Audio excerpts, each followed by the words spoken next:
Delhi drug control ने निकाला है ड्रग्स इंस्पेक्टर का रिक्रूटमेंट बाय यूपीएससी। क्या फ्रेशर्स उसके लिए एलिजिबल है? हाँ, बिल्कुल एलिजिबल है।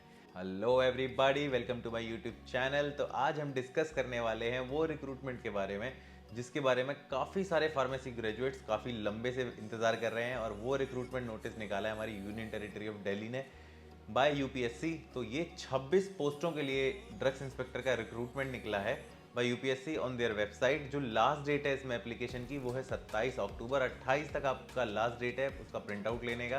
तो 27 अक्टूबर तक आपको वो एप्लीकेशन एनी हाउ अप्लाई करना है। तो जो इसमें रिक्रूटमेंट का नोटिस आया है 26 वैकेंसी के लिए, इसके अंदर एज का लिमिट क्या है? 30 एज इसका लिमिट है। 30 तक की आपकी उम्र है तो आप इसमें अप्लाई कर सकते हैं। लेकिन जो सबसे बड़ा डाउट जो फार्मेसी ग्रेजुएट्स के अंदर है, जिसके रिगार्डिंग उन लोगों ने मुझसे भी सवाल पूछे हैं कि यहाँ जो रिक्रूटमेंट आया है इसके अंदर एक्सपीरियंस की बात लिखी हुई है। और जैसा कि मैंने पिछले कई वीडियोस में आपके साथ ये शेयर किया था कि दिल्ली गवर्नमेंट ने ये जो एक्सपीरियंस वाला क्लॉज है, शेड्यूल C1 वाला एक्सपीरियंस वाला क्लॉज है, ये निकाल दिया है। तो जब भी दिल्ली ड्रग कंट्रोल में कोई भी रिक्रूटमेंट आएगा उसमें ये एक्सपीरियंस की डिमांड नहीं होगी। मैं आपसे हमेशा से ये कन्वे करता आया था। लेकिन अब जो ये रिक्रूटमेंट नोटिस आया है जो यूपीएससी के द्वारा पब्लिश है, इसका एडवर्टाइजमेंट नंबर जो है 19/2022 जो उनकी यूपीएससी की वेबसाइट पर अवेलेबल है, उसमें जो सीरियल नंबर 7 है उस पर ये पोस्ट जो की डिटेल लिखी हुई है, उसमें जो एसेंशियल क्वालिफिकेशन है वहाँ पर एक एक्सपीरियंस के बारे में बात लिखी हुई है, जिसकी वजह से काफ़ी सारे लोगों को डाउट हो गया है कि यहाँ एक्सपीरियंस की डिमांड की गई है। और जो फ्रेश ग्रेजुएट्स पास आउट हैं उनके अंदर ये जद्दोजहद चल रही है कि यार ये तो ऐसा आ गया कि हम तो इसमें अप्लाई ही नहीं कर सकते क्योंकि यहाँ तो एक्सपीरियंस की डिमांड कर ली गई है। तो मैं आपकी इस डाउट की और इस दुविधा को क्लियर कर देता हूँ और आपको एक बहुत ही अच्छी खुशखबरी देने वाला हूँ। खुशखबरी क्या है? ये रिक्रूटमेंट नोटिस में थोड़ा फ्लॉ है। दिल्ली गवर्नमेंट के लोग अभी इस रिक्रूटमेंट के रिगार्डिंग यूपीएससी से बात करेंगे, क्योंकि लास्ट ईयर का अगर आप रिक्रूटमेंट नोटिस देखेंगे जो 2020 में पब्लिश हुआ था, उसमें उन्होंने ब्रैकेट में ये डाल दिया था कि एक्सपीरियंस नॉट मैंडेटरी। तो इस बार जो रिक्रूटमेंट का आया है यहाँ पर एडवर्टाइजमेंट, उसमें ये चीज़ नहीं लिखी है, वहाँ प्रोविजो लिखा हुआ है। प्रोविजो में ये लिखा हुआ है साफ साफ, दिल्ली गवर्नमेंट में जो रिक्रूटमेंट रूल्स बने हुए हैं वो रूल 49 के अकॉर्डिंग बने हुए हैं, ड्रग्स एंड कॉस्मेटिक रूल्स 1945। तो जो रूल 49 है वही एज सच लैंग्वेज यहाँ डाल दी गई है आपके रिक्रूटमेंट नोटिस के अंदर, इसलिए वहाँ पर आपको ऐसा लग रहा है कि आपका जो एक्सपीरियंस है वो मैंडेटरी है। लेकिन आपके लिए बहुत खुशी की बात है कि ये एक्सपीरियंस मैंडेटरी नहीं है।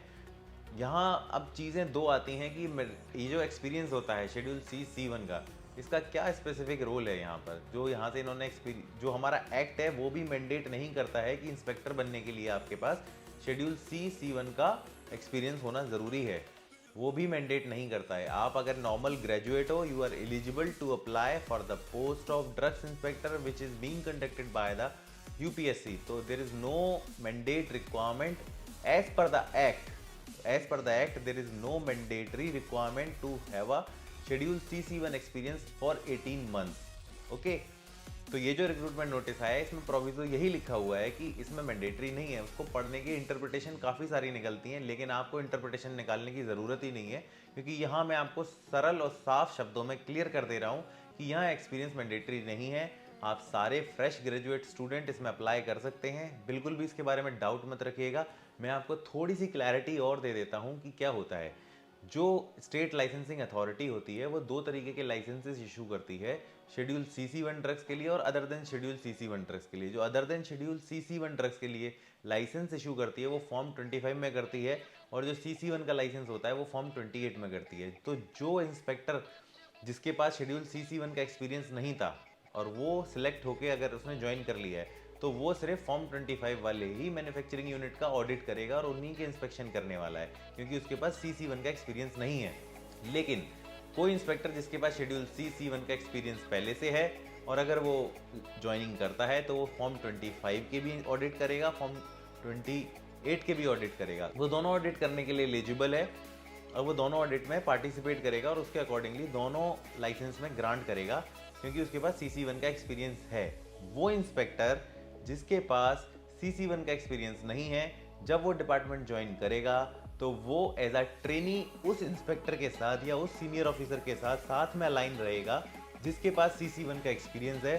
साथ में जाके ऑडिट करेंगे तो 18 महीना जब वो जॉब में रह के काम कर लेगा तो वो शेड्यूल जो फॉर्म 28 वाला जो ऑडिट होते हैं वो उसके लिए एलिजिबल हो जाएगा। तो आने वाले टाइम में जब वो 18 मंथ उसको हो जाएंगे ज्वाइन किए हुए और साथ में काम करते हुए, तो इट्स लाइक कि आपके पास भी शेड्यूल CC1 का एक्सपीरियंस होगा। उसके बाद वो 18 महीने बाद प्रॉपरली फॉर्म 25, फॉर्म 28 सारे तरीके के ऑडिट्स कर सकता है being in the department. Okay, ये शेड्यूल CC1 का सिग्निफिकेंस है जो हमारा एक्ट बोलता है। एक्ट हमारा ये नहीं बोलता है कि इंस्पेक्टर बनने के लिए 18 मंथ्स का शेड्यूल CC1 का एक्सपीरियंस चाहिए। यूपीएससी ने इसको गलत इंटरप्रेट कर लिया था, उसी के रिगार्डिंग काफ़ी सारी एम्बिग्यूटी हुई थी। स्टार्टिंग से ही एम्बिग्यूटी चलती आ रही है 5 साल 10 साल से, और इसके रिगार्डिंग लोग हाई कोर्ट में केस भी करते हैं। लेकिन ये जो 26 पोस्टों के लिए स्पेसिफिकली जो रिक्रूटमेंट आया है, यहाँ मैं आपका डाउट पूरा क्लियर कर देता हूँ कि आपको इसके लिए एक्सपीरियंस मैंडेटरी नहीं है। हो सकता है आने वाले टाइम में इसके रिगार्डिंग कोई अमेंडम आ जाए, क्योंकि दिल्ली ड्रग कंट्रोल वाले काफ़ी सारे लोग हैं जो मेरे कलीग हैं, मेरे दोस्त हैं। मैंने अभी भी सुबह विशाल सचान जो दिल्ली ड्रग कंट्रोल में इंस्पेक्टर है उससे बात करके सब कुछ डिस्कस किया था। वो मेरा भाई जैसा है, उसने मुझे सब बताया और यही क्लैरिटी मुझे उसी से आई है और वही मैं क्लैरिटी आपको डिलीवर कर रहा हूँ कि एक्सपीरियंस मैंडेटरी नहीं है। तो आप बेधड़क होकर आराम से तैयारियाँ कीजिए, सिलेबस डाउनलोड कर लीजिए, पढ़ाइयाँ शुरू कर दीजिए। 27 अक्टूबर लास्ट डेट है एप्लीकेशन की। जल्दी आपका इंटरव्यू के लिए या एग्ज़ाम के लिए डेट आपका वेबसाइट पर पब्लिश कर दी जाएगी। ऑनलाइन आपका एग्ज़ाम होगा, क्वालिफाई करने के बाद आपको इंटरव्यू के लिए कॉल के लिए आपको डेट आ जाएगा। तो ये पूरा एक प्रोसेस है, चलता रहेगा। आपको अच्छे से तैयारी करनी है। मैं आपके साथ थोड़ी सी रिक्रूटमेंट की भी डिटेल शेयर कर देता हूँ। ये आपका एडवर्टीजमेंट है 19/22 जो यूपीएससी की वेबसाइट पर आया है, और ये जो वेबसाइट पर आया है इसमें आपका ये सीरियल नंबर 7 पर आपकी वैकेंसी है। वैकेंसी नंबर है 221019071108। 26 इसमें वैकेंसी हैं ड्रग्स इंस्पेक्टर की, जैसा कि आप देख सकते हैं एडवर्टीजमेंट में। 26 टोटल इसमें वैकेंसी हैं। तो अब मैं आपको दिखा देता हूँ, यहाँ ये 26 इसमें वैकेंसी हैं for the post of drugs inspector. ये आपकी department of health and family welfare ने निकाला है। तो जो पोस्ट है उसमें कैसे कैसे रिजर्वेशन है, कितनी कितनी सीटें कहाँ के लिए रिजर्व है, वो यहाँ लिखा हुआ है सारा कि SC के लिए 10 हैं, ST के लिए 1 है, OBC की 10 है, इस तरीके से सब दिया हुआ है। रिजर्व की 10 है। इन 26 वैकेंसीज में से 2 वैकेंसी आपकी फिजिकल डिसेबल्ड लोगों के लिए हैं। लोगों का डाउट था मुझसे, लोग काफ़ी सारे ये पूछ रहे थे कि हम फिजिकल डिसेबल्ड लोगों के लिए भी ये जो एग्ज़ाम होता है ये हमारे लिए भी, हम इसके लिए एलिजिबल होते हैं, तो किस एक्सटेंट तक फिजिकल डिसेबिलिटी अलाउड है वो आपके इस एडवर्टीजमेंट में नोटिस में लिखा हुआ है कि साफ साफ कि person with benchmark disabilities are allowed. और उस बेंचमार्क डिसेबिलिटीज़ में सब यहाँ लिखा हुआ है कि किसी का हियरिंग का इशू हो गया, किसी का एक हाथ नहीं है, किसी का एक पाँव नहीं है, कोई सेरिब्रल पाल्सी है, किसी को लेप्रोसी से कोई सही हुआ है, इस तरीके की जो भी डिसेबिलिटी है उनके लिए ये 2 सीट यहाँ रिजर्व की गई हैं इस रिक्रूटमेंट नोटिस के अकॉर्डिंग। आप इसको डिटेल में पढ़िएगा, यहाँ सब कुछ दिया हुआ है। तो इसके लिए हम आगे जाएंगे।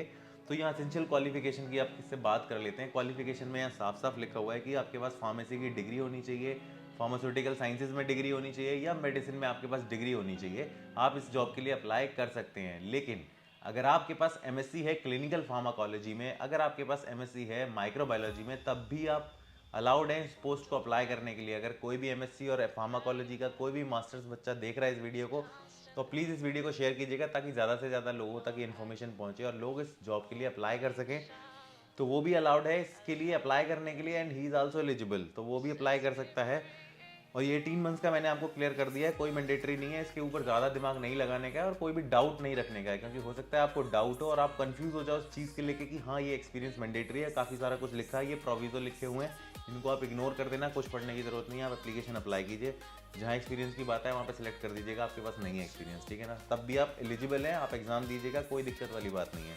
हाँ ये बात हो सकती है कि जिसके पास एक्सपीरियंस होता है और वो अप्लाई करता है तो नो डाउट प्रेफरेंशियल उसको ज़्यादा मिलती है अगर उसके पास एक्सपीरियंस है। तो अगर आपके पास नहीं है तो ऐसा नहीं है कि आप अप्लाई नहीं कर सकते। हाँ आपका एग्ज़ाम में अच्छे से तैयारी कीजिए, आपके एग्जाम में मार्क्स अच्छे आने चाहिए। तो अगर आपके पास एग्जाम में मार्क्स अच्छे आते हैं आपके, तो आपके पास एक्सपीरियंस भी नहीं है, तब भी आपकी उस चीज़ को वेटेज दिया जाएगा। एज का रिलैक्सेशन जो सेंट्रल गवर्नमेंट की नॉर्म्स होती हैं वो उसके अकॉर्डिंग इसके लिए एप्लीकेबल होगा। अनरिजर्व के लिए 30 एज है, SC के लिए जो 2 या 3 साल का जो रिलैक्सेशन होता है वो इसके लिए एप्लीकेबल होगा, ठीक है ना।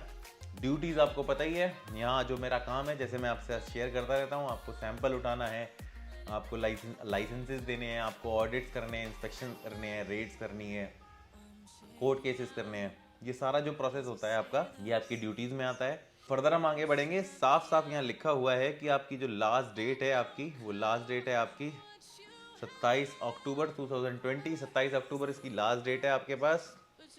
इस चीज़ का आपको ध्यान रखना है, बिल्कुल इसमें डिले नहीं करनी है, आपको टाइम से अप्लाई करना है। और इसमें एक चीज़ लिखी हुई है, जो रिजर्वेशन है under OBC category will be provided only to those candidate जिसके पास ओबीसी के सर्टिफिकेट है that is issued by the government of Delhi. जिसके पास ओबीसी सर्टिफिकेट किसी अदर स्टेट का है, उनको अनरिजर्व्ड में काउंट किया जाएगा। तो इस चीज़ का आप ध्यान रखें, ओबीसी में आपको तभी काउंट करने वाले हैं जब आपके पास दिल्ली गवर्नमेंट का इशू किया हुआ ओबीसी का सर्टिफिकेट है। ये बात यहाँ क्लियर हो जाती है, इस चीज़ के लिए कोई डाउट मत रखिएगा, आपका ओबीसी का सर्टिफिकेट तभी काउंट यहाँ करने वाले हैं ये लोग।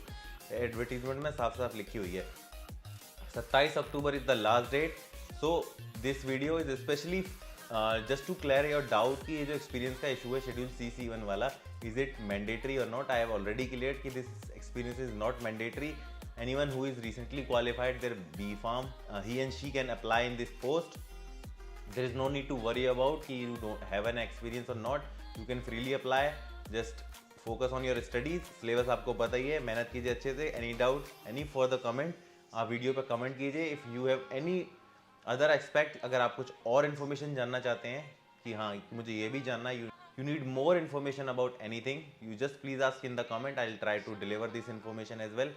so I hope by this video you'll get clear in your mind कि this experience is not mandatory, you can freely apply. 27 October last date. तो इसी इन्फॉर्मेशन के साथ इस वीडियो को मैं यहाँ एंड करता हूँ। मिलते हैं हम किसी और वीडियो में किसी अच्छी अलग इन्फॉर्मेशन के साथ। I hope you guys enjoyed the video. Thanks for watching, see you guys.